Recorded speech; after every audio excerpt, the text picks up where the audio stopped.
What's up, guys? This is Matt Wichlinski, the consummate athlete, Fort Lauderdale, Florida, TSSathletics.com. I've got a really special video for you today. I've got about 10 coaches, strength coaches from all over the world, from California to Australia and everywhere in between. I had the opportunity to speak with these guys and talk about a few different topics. The topic of the day is what's the most important aspect for the improvement of athletic development. So pay attention to what these guys have to say, and right off the bat I want to apologize for any technical difficulties. There's a little bit of audio or video issues at times. I did the best I can to work around it, so enjoy the video. I'm Chip Conrad. I run Body Tribe Fitness in Sacramento, California. I'm a physical culturalist out here in Sunnyland. Oh yeah, my website's bodytribe.com. Hey guys, Coach Hember here, Gladiator Garage LLC, www.thegladiatorgarage.com, Kingman, Arizona. Jason C. Brown, Pathfinder Method, Philadelphia, Pennsylvania. PathfinderMethod.com, BJJWorkouts.com, and I'm working on a new project for martial artists called this is only for your people, Matt. It's called Yo. Hey guys, so it's Sean and Z, Strength and Performance in Manchester, or Stockport, Manchester, strengthandperformance.co.uk. John Haas, Warrior Fitness Gym, www.warriorfitness.org. Isaac Wilkins, Relentless Strength Training, Bangor, Maine, BeyondTheBarbell.com. Joe Meglio, Underground Strength Coach, JoeMeglio.com. Awesome. This is Lou Torres from Triumph Strength and Athletics. It's the TriumphStrengthProject.com. John Wayne Legg, Melbourne, Australia, Outlaw Strength Gym. Go ahead. Chris Lopez, Jersey Strength Pit Gym, JerseyStrengthPit.com, and CJLopez.com. First off, there's an amazing coach that needs absolutely no introduction whatsoever, Zach Evanesh, the Underground Strength Coach. So number one, I'd say we want to get somebody strong. We want to build the foundation around a way to control their body. Not necessarily the ability to do deadlifts and squat heavy. What I'm noticing from the more athletes we train, that they can't even go through our warm-up. So I want to see a foundation of strength, being able to do squats, being able to do push-ups, being able to do pull-ups, being able to hold positions. So once we build that foundation, then I could start moving, so to speak, up the ladder or up like the triangle of overall performance. Will. They have to want to move. So I break goal setting down to several attributes of physical and metaphysical. And there's a lot of talk about the physical. We can easily talk about the important parts of physical. How do I want them to move? What do I want them to be able to do? But ultimately, I think it has a lot to do with metaphysical. Are they actually, beyond physical? Are they willing to do it? Are they willing to put in the work? Are they willing to accept where they are, their limitations, and are they willing to accept the challenge of going beyond that? So on one hand, physically, I want anybody to increase their sense of awareness, their embodiment, to be able to know what it's like to have the relationship between mind and body. But beyond physical, they have to, frankly, want it. They have to want the will to improve themselves. It's a little scary how many people enter this fitness world and don't actually want to improve themselves. Right. Maybe they want the scale or the mirror to tell them something different, but frankly, they don't give a crap of anything else beyond that. Oh, number one, we usually call it mindset. That the mindset is the number one key thing that we look for, because even on a bad program, if you have the right mindset, you will see results. So we look for that first. We look for an overall attitude, the intensity factor, that mindset factor. How focused are they? How excited are they? How, where's their mind at? Where, you can usually tell within the first couple of workouts who's ready to go for the long haul and who's ready to quit. And I love the way that you say athletic development. I think that is an awesome term, and it should be applied more in the field of what we do. So I think the biggest thing is we need to build athletes on a very broad base of athletic development. So a very broad base of fundamental movements before we start to look at the sport-specific movements.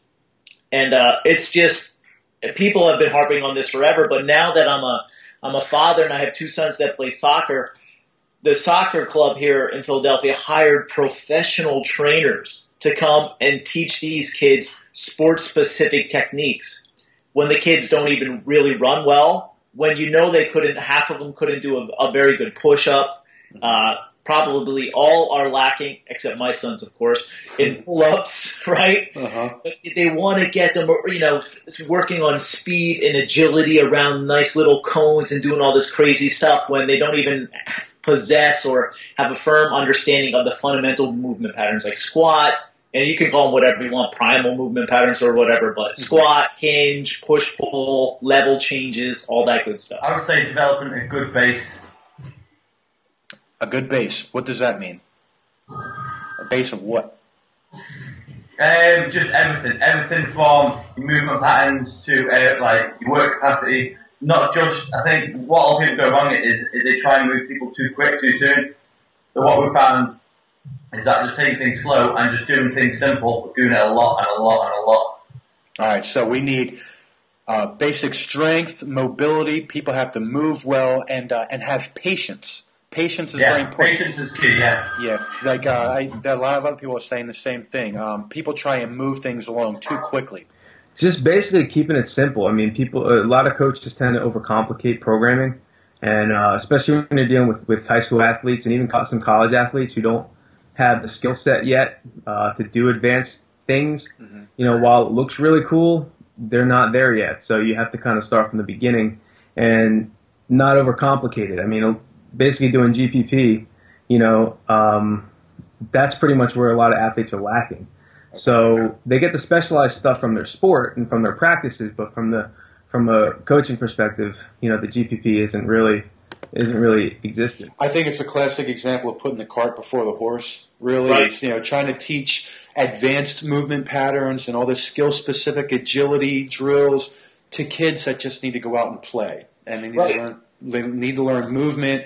How to be safe and not, cone drills and all that. I mean, I guess all that's fun, but that's one of the things that I was talking about with some of the other guys is when I go through, like, if you look at it like a system, I like to look at like the BJJ system or the black belt system, and I kind of use that as a clue for progression. People that come in, they have very basic and broad patterns that we go through, and then after several months, it's almost like you have to graduate to a next more complex series of movement patterns. Yeah. It's kind of like I see these people teaching grandmas how to snatch PVC pipes. It's kind of ridiculous to me. You don't just lighten the load. You keep the movement patterns very simple. And the progressions for me, they kind of go from light to heavy, and that's very obvious. But also simple to complex. You don't teach people, how to do a kipping muscle up if they can't do pull-ups, they can't do dips, they have shoulder pain. But yet, it's a cool thing to do in all the gyms. So we're going to have them, we're going to put rubber bands on them. We're throwing chains on people's backs when they really can't do a bodyweight squat, but they're going to do, chained back squats, stuff like that. So I like that. Stay very broad in general and work to a more complex movement pattern. I think one of the most important aspects of athletic development is making sure that each exercise that you're programming has a safety valve. So what I mean by that is you want to make sure that your athletes, when movement goes wrong, you want to make sure that they have a safety valve built into their work. So take something really simple like throwing a punch, right? If you're throwing a punch, one of the exercises you might do is a push-up. But a basic push-up, you need to add some sort of rotational component to it, and then you also might need to add sort of push-ups on the fist to strengthen the tendons and the muscle, proper direction. And then the other thing is, if you see Mike Tyson get into a street fight, he can in a street fight, right?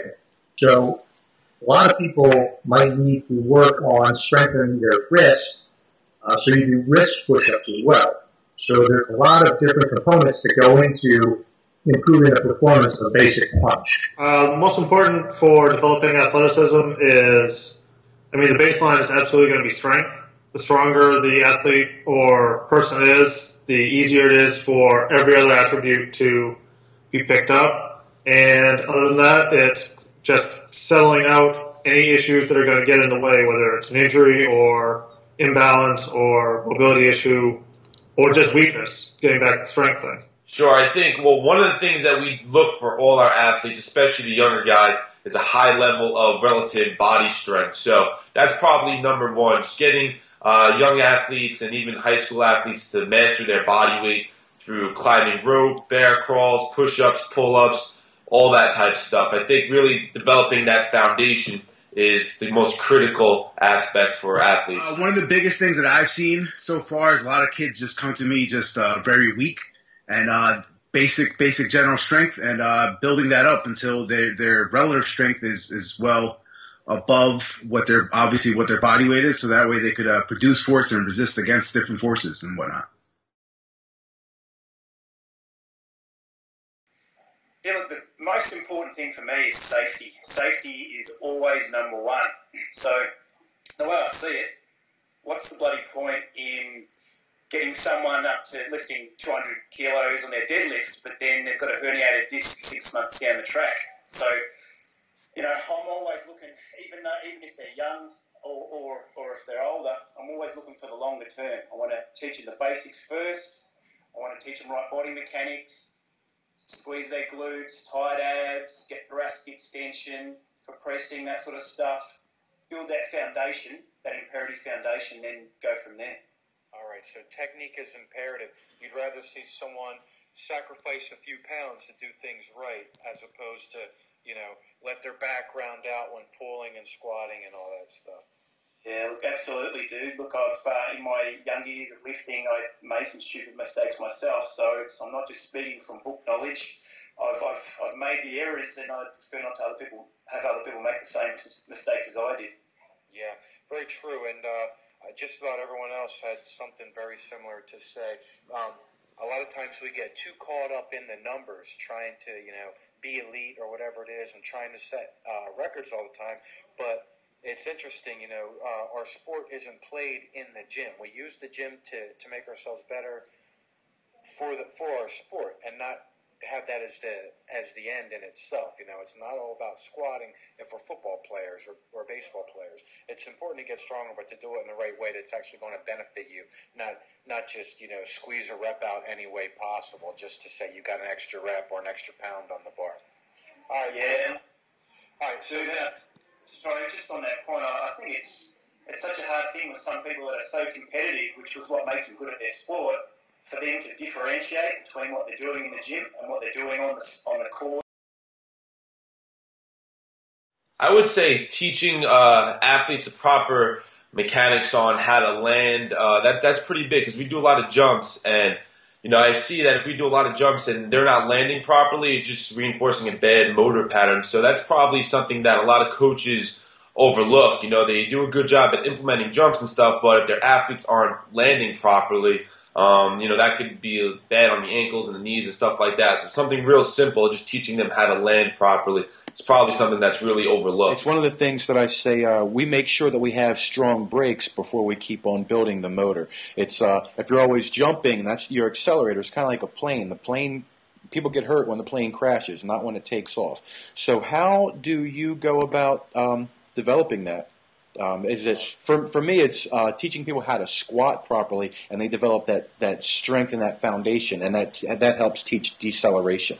Is there anything particular that you guys use to build that landing? Yeah, I would definitely say bodyweight squats are definitely up there. Also doing forward lunges. They have to decelerate their body while doing a forward lunge, something like that. And then we'll move into more specific jumping things. We'll have them start in a standing tall position, and they'll just go into the position we want them in when they land, which is kind of like a quarter squat position, like a high squat, butt back, knees out, chest up. And then we'll progress that into doing dropping off a box and just sticking the landing. And then eventually, once all that is good, we'll start with the box jump, having them stick the landing on a low box and just work from there. Basically, you got to build a foundation of strength and stability, and that makes sure that the athlete has total control of themselves, and then you can start adding weight and more complex movements to it, and then from that point you'll add, power and other more dynamic elements from there, right? Exactly, yeah. And I've heard other people say you need to build a stamina, you need to build capacity, you need to build conditioning first. Most guys, if they're just weak, that everything kind of falls apart. And I think Mark Bell said it. He goes, once your strength runs out, you're dead. He goes, I don't ever recall hearing a football player saying, oh boy, I wish I was a little bit weaker. Or a fighter saying, I wish I was a little bit weaker so I could have gotten my ass kicked a little bit faster. I just found that if we focus on taking our time with tech, building up their strength, that strength is there. Now we could start moving through those strength drills a little bit faster, and then the strength could transition to more work capacity type drills, and the ability to, work capacity. We're looking at overall condition, strength endurance, and the ability to just overall handle more work, have conditioning, and mentally being ready to handle tougher workouts. But strength is the foundation. What I try to do with my guys is, number one, make sure that they have a solid foundation in GPP. So they're working all of the general physical preparation. They're doing tons of work capacity. And then once they have some, start getting into something a little along the lines of specific physical preparation. Simplicity is imperative, and you probably focus quite a bit on progressions. I like to look at it like our training life is very similar to like our education. Everyone starts in the first grade. You learn the very basics, ABC, 1, 2, 3, and then you every year, every couple months or so, you're going to progress to more complex movement patterns, increase the weight. You don't overcomplicate things by trying to be too advanced. The first thing, the basis of strength is assuming that they are strong enough to get through basic body weight movements and things like that they progress that far, is the big, basic barbell stuff. All of my athletes deadlift, with maybe like a 1% exception. And if they get strong at the deadlift, then we can get them stronger at anything else. Eddie, when people start losing their strength and they start feeling weak, it has a negative psychological effect on them.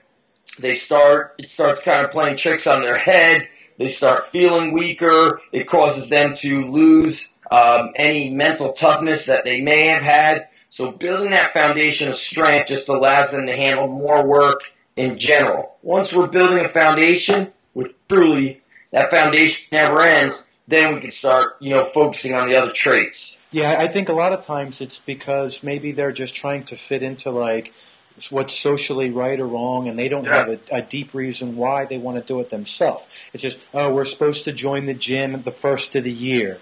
All my friends are doing it, so I'm going to do it. And then without that strong will, it might last a couple weeks, maybe a couple months, but it's usually them just going through the motions and not putting any real emotion into it and doing it for a real deep rooted cause. Yeah, we call it movement out of obligation. Yeah. Obligatory fitness. I'm doing it because I'm supposed to. Mm-hmm. And that's not the place to come from. So the question I always search for is how do we attach somebody with the passion for movement? Uh-huh. And I think, I hate to say this, but generally when people come into the gym, they actually don't have any goals. They don't know what their goals are. Yeah. They'll come up with something. They'll say, I want to lose 5 pounds. They'll have some goal based on what they know. Mm-hmm. And people don't know that much, actually, about fitness. They don't know what's out there beyond your most recent Julian Michael video or something. So they're, besides the Biggest Loser, they have no idea what fitness is supposed to be. So they base their goals solely on what they know, and they don't know much. So our job, first and foremost, is we got to teach them how to set goals. We got to teach them what's out there to set goals for. And so I hate to say that because we're supposed to be the ones that listen and, oh, what are your goals? And help them achieve their goals. But frankly, they don't know what the hell their goals are. Right. They don't even know what direction to go. They're just kind of coming to you as an open slate and saying, yeah, I just want to lose weight or whatever. And then they have no real definitive purpose of why they're doing what they're doing. So I was just talking to Chip Conrad, and he was talking about they have to have the will. And like you, same as you're saying, you got to have that mindset. You have to have that determination to want to go forward. And like you said, even if things aren't perfect, it's not the perfect environment, you don't have all the perfect equipment. If you're just willing to push hard and you have the Rocky shirt on, which is perfect, I mean, that's it. It's perfect. You know, like you know, you got the Russian, it's got the drugs and the perfect equipment in the laboratory, the strength lab, and meanwhile Rocky has a desire to, you know, not only save his life, but, you know, win and push hard, climbing up mountains and in the snow and shit like that. Well, I hope you enjoyed everything. Please feel free to leave any questions or comments, any concerns you might have. Let me know what you think, and it'll give me an opportunity to make some follow-up with these coaches or possibly anybody else that you'd like me to talk to. Let me know. Shoot me a message, and I'll try and get on the horn with these guys. Thanks for watching. Talk to you soon.